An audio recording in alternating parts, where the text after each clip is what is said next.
No, what I'm saying is I can't believe you think the Super Bowl should be on Sunday. Saturday is such a better night. So anyway, We're not having this argument anymore. yeah, I know. Okay, so something that we've noticed that Paul and I want to talk about as we move into our co-main topic tonight is people not focusing enough on the shows they're watching, which is fine if that's the choice you're going to make, Paul. Mm-hmm. No, you're right, Bill. Okay, Yep. actually don't hate that. So anyway, people don't No, focus hilarious. enough. For those that can't see, Paul is leaned back on his phone, probably swaying out of video frame. It's Instagram. You're a big fan. Hey, Paul, what if you actually put the phone down? What are we talking Thank about? you. So, okay, so that was funny. Thank you. Paul and I have been talking about the fact that Thank we you. read message boards on thanks.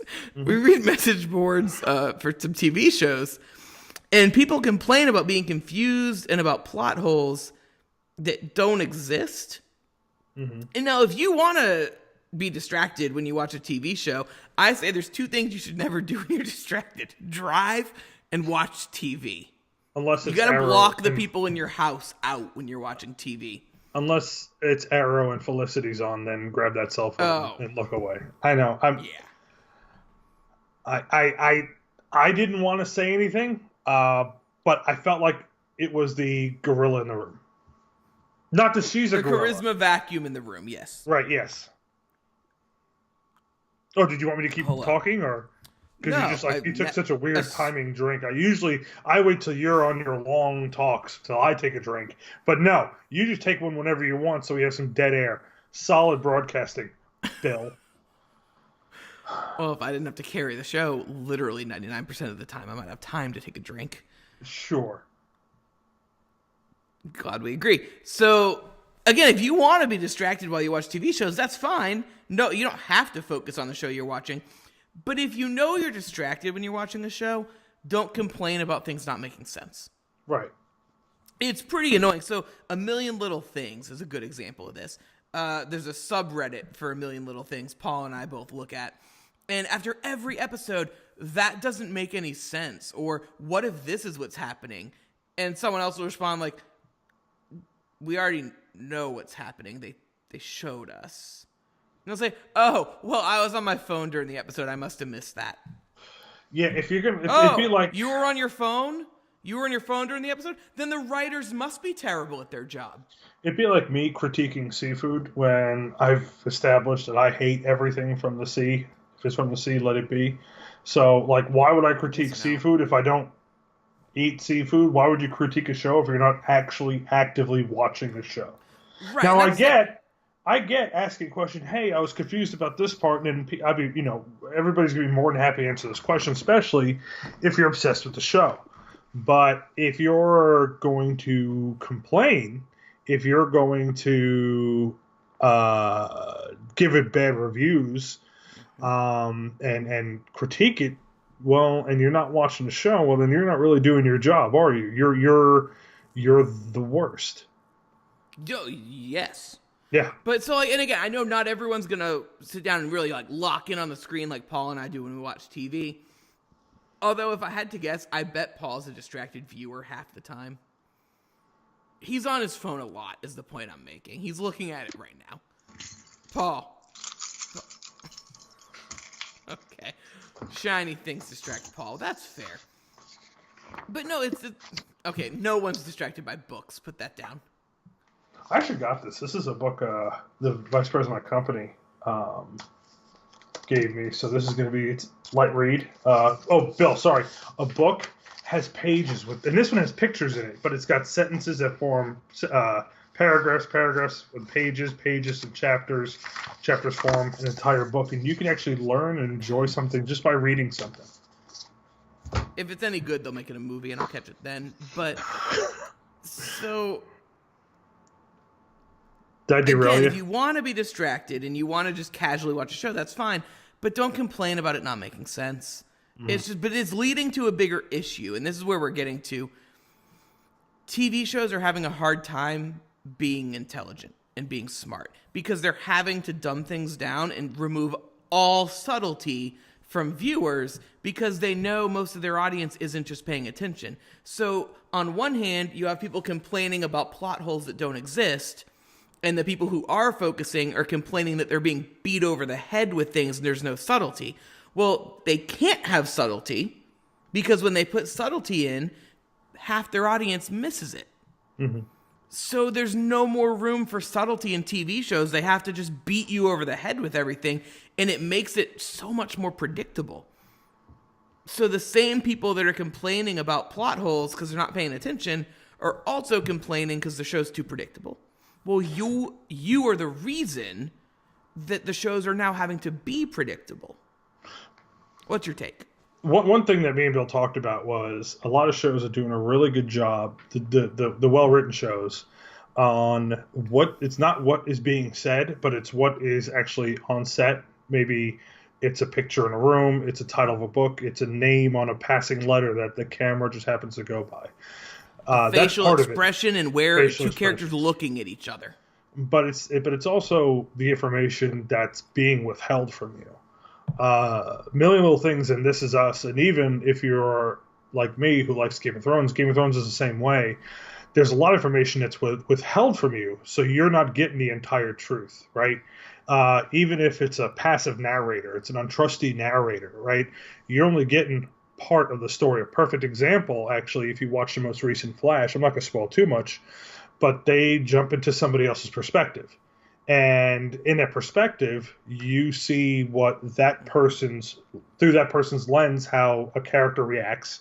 And then you realize the truth later, how the character actually reacts, right? So they're warping your reality with what's in the room, the behaviors, the facial acting, and what information is being shared and what information is being withheld from you. And to get all these points, all these nuances with these really good shows, you really have to pay attention. If you get a text message and you jump on real quick, I get that. But I mean, there's people out there who are going to constantly watch half the show from a cell phone, and they're going to passively listen and kind of look up from it. And there are shows you can do that for, but there are really good shows out there that deserve a little more attention. That's my take. Oh, the problem for me is the amount of people that are going to only half watch. Mm-hmm. Are forcing the writers to simplify and remove all subtlety. Mm-hmm. And that is why storytelling suffers. Mm-hmm. And it's this cycle of people complaining that there's not enough intricacies in the story. Well, yeah, because when shows do that and go all in on that, they get canceled because no one in the audience knows what's going on 3 episodes in, and they tune out. So there's some really good shows that don't make it because the writers are refusing to dumb it down for people. And I know I'm oversimplifying by saying it like that. But I would guess... Go ahead, sorry. No, I was going to say that there's one place that this doesn't happen when it comes to good storytelling. And it's books. You're going to... Yes. You have to... When you're reading a book, you have to keep reading it to... Oh, are you reading something on your cell phone? No, I'm bringing up YouTube. Oh, are you going to just play YouTube? What website's that on? Bill. Excuse me, Bill. Yeah. Bill, thanks. What website is that on? Oh, that's www.youtube.com. That's good. It's an HTTPS. Okay. But no. Oh, sorry. We'll wait till he finishes. Let's just do some dead air for this bit. Mm-hmm. That's hilarious. Okay. It was on lock the whole time. It was all acting. It was scene. Books are good. That's all I'm saying. I disagree. Okay. So I think it's a problem. But what I was going to say is I would bet that these are conversations that are happening in writers' rooms. Mm-hmm. The conversation of, can we be this subtle, or do we need to make it a little more obvious for our audience? I think that conversation is probably happening, and I think that's a shame. Yeah, I do too. I agree. So you had a pretty big week last week. I did. You did. Some would say Greatest night of my life. Some would say you could have fulfilled a dream Big time.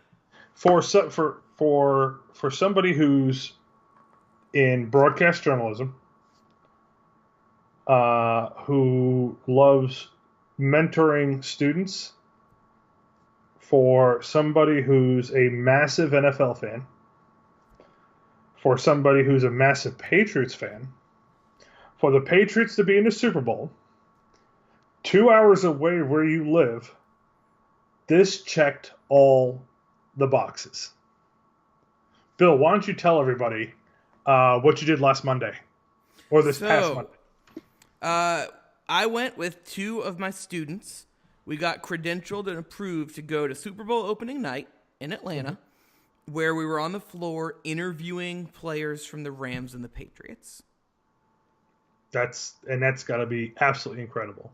End of story. Great, that's the best story.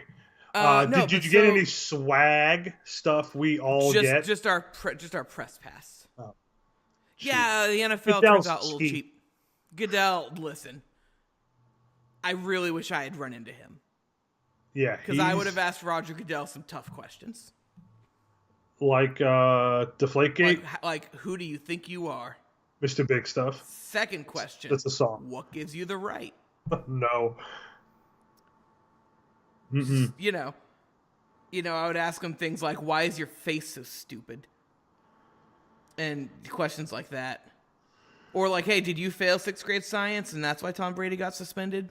This bit's over. Why don't you actually explain what you did? And okay, so we were on the floor. So Super Bowl opening night is where all the media is available. So at State Farm Arena in Atlanta, there's like 5,200 media that are credentialed for this. I know not every single one of them is like on the floor.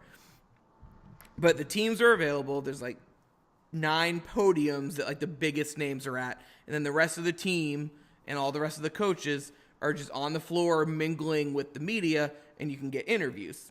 Well, we went because there's 3 players from Auburn that are in the Super Bowl. So we went with saying, hey, it would be really cool if we could go get interviews with the 3 Auburn players. So it was hard to find one of them because 5,200 people plus the teams make it a really crowded floor. It's a space that's like no bigger than like a basketball court or a hockey rink. So it's you're shoulder to shoulder the whole time in there. So I was throwing elbows in every direction. I'm not invited back. And I actually saw you on NFL Network. I could see you walking past in the back on set during one of the interviews, which was, it was like a Where's Waldo with Billy Ferris. You found me. I'm right here. But it was experience of a lifetime. A couple things stood out. Number one, everyone was very nice, from the media to both teams. I was really hoping the Rams would be jerks. They weren't. They were fine. Be media, Bill, for a second, could you? Yeah, no. Everything was fine. But it's very, very crowded.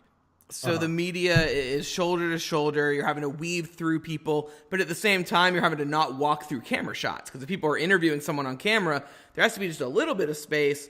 So it's hard not to walk through shots. So you're having to look all over the place. Everyone's having to kind of go around in these very unnatural walking paths.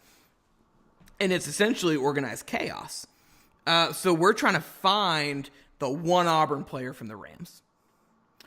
You have 60 minutes with each team. There's a countdown clock. 50 minutes left. We've made it one lap around. It took us 10 minutes to take a lap. Didn't see them. We're looking for the number that's on their hat. They have a number on their jersey. Second lap around. Didn't see him. Okay, let's go out wider. No, didn't see him. 30 minutes left. Still haven't found the guy. So we say, okay, you know what? We're just going to have to interview anyone we can and ask them to give us a comment about this Auburn guy. So that's what we start doing. Mark Barron, the safety, a couple of their cornerbacks. Finally, we see him. He is sitting in a chair against the wall as out of the way as you can get. And that's something I noticed. Most of the Rams huddled in this back corner of the room. Okay. Together and stayed as far away from the media as they could, and they're all sitting there Like they were just trying to like get away from it all. Were Not they that they were being, they were they nervous or I think they seemed a little overwhelmed, okay? and that is me taking off my Patriots hat, and they did seem a little overwhelmed. They were very huddled together. They were a little wide eyed. They were really a little tight, and they were kind of not being standoffish. If you went over to them, they all answer the questions, do the interviews, but it was clear they didn't want to really roam the room. And we finally find the guy get an interview. It goes fine. And we think, okay, well, that's just how it goes. Well, then the Patriots come out for the segment. And not my words, someone that was with me that is not a Patriots fan said, when Tom Brady walked into the room, I got chills. Their words, also mine. Also yours. Yeah, there's an aura, a bit of a glow about him. It could have been the lighting, but I don't think it was. This is so irritating to listen to. But so the Patriots come out, it's going to be the same way. It's like, okay, well, we know the players are going to congregate toward the back wall. Well, they just come out, spread out evenly around the room, walk a little bit through the room to get, kind of accessible, evenly spread out. They're just in the moment, talking to the media, very loose, very professional. And, we find the two Auburn guys right away. 5 minutes into the session, we have both interviews with the two Auburn guys on the Patriots. Beautiful. One of them was my former student, so that was a really cool moment. All jokes aside, seeing he remembered you too, didn't he? Watching two of my current students interview a former student who is playing in the Super Bowl while I'm just there kind of taking that in was a very cool moment for me. That's nice. It was just all jokes aside. That was a very cool moment for me. And then I looked at him and I said, listen, if you don't win, I hate you. So what did you learn as far as how the press works for in a situation like that? Like, what was the one thing you didn't realize? Like, what are some things you took away from it? Well, the one thing I took away from it is how professional people stayed in a chaotic environment. Everyone is there to get several interviews. And if you wanted to interview a Tom Brady, a Sean McVay, a Bill Belichick, forget, you're going to have to wait the whole time to get up there and get them. So It is really difficult. Yet no one pushed and shoved, no one cut anyone off. Everyone, a special shout out to Sal Palantonio from ESPN, very gracious with the students, very nice to them. And I remember you telling me the first thing you told me was, the most shocking thing was we didn't get big time by anybody.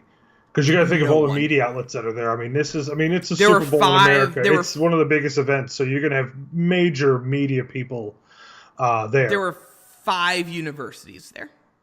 Other than that, it was all professional media. Not one person said anything different to us than they said to anyone else. So that was cool. But the way that the media stayed organized and professional in that chaos, they all had stories and angles to chase. But if someone was already interviewing the person they needed, they patiently waited. They didn't try to cut in on anyone else's interview. And they helped each other out. If someone knew you were looking for someone, they would say, hey, I just saw them over that way. Everyone was kind of helping each other out. It was a unit. It was a little bit more of a team effort of the whole media, which was a little bit odd to me. Okay. Well, I don't have any other questions about it. I'm just glad you had a really, really good time at the whole media day. So, yeah, I think the other thing that stood out is just the pandemonium that is the Super Bowl. It is it's the most covered event in sports, and that's where I could see. And I mentioned in the earlier segment something I did that past Monday night that changed my opinion about the game. I asked my 2 students afterwards what their takeaway was, and they said, we think the Rams are in trouble. Because the Rams were very tight and a little bit wide-eyed, and the Patriots were very loose and professional. Now, that could just be because Media Day is very different from everything else. Or it could be how they're responding to the whole Super Bowl. Yeah, it's different. Other than that, man, my video seems to have frozen. Or have I not moved? I kind of like it better. There's just less of you happening. Fair. But that's okay because we're at the end of our subject, and we're going to take a little break before we close out the show and tell you about what's coming up in the next month.